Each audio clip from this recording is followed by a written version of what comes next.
శుభోదయమండి. అన్న క్యాంటీన్ లాగా అక్కో చెల్లో ఆ రిలేషన్ అన్నిటికంటే ఇష్టం. మా ఆయనకి మాత్రం నేను ఆవిడనే.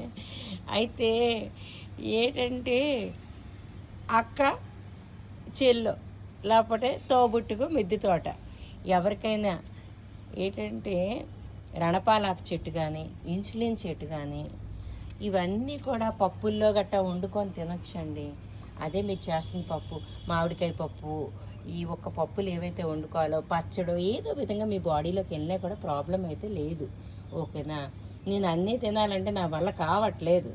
అందుకని ఇంకా ఇగోటి మైక్రో గ్రీన్స్ అండి.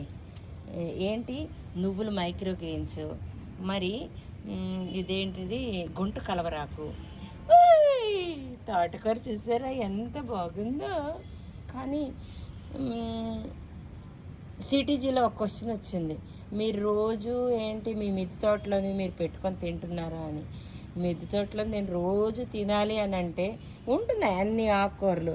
కానీ కొంతమందికి అంటే ఫ్యామిలీ మెంబర్స్ కొంతమంది లీఫీ వెజిటేబుల్ నచ్చకపోవడమో లేకపోతే తిన్నా కూడా ఇక్కడ నచ్చకపోవడమో కొంచెం ముదరైపోవడమో ఇలా అయిపోతుంది. అంతే, మరేం లేదు. కానీ నా మిద్దె తోటలో నేనే కాదు, అందరూ మా ఫ్యామిలీ మెంబర్సే కాదు, అందరూ కూడా ఏదైనా యూటిలైజ్ చేయవలసి ఉంటే వాళ్ళకి యూటిలైజ్ చేయమని నేను చెప్తా. ఇంతటితో సెలవు తీసుకుంటున్నాను. ఎవరికైనా ఈ మొక్కలు కావాలంటే నా దగ్గరికి వస్తే నేను ఇస్తాను.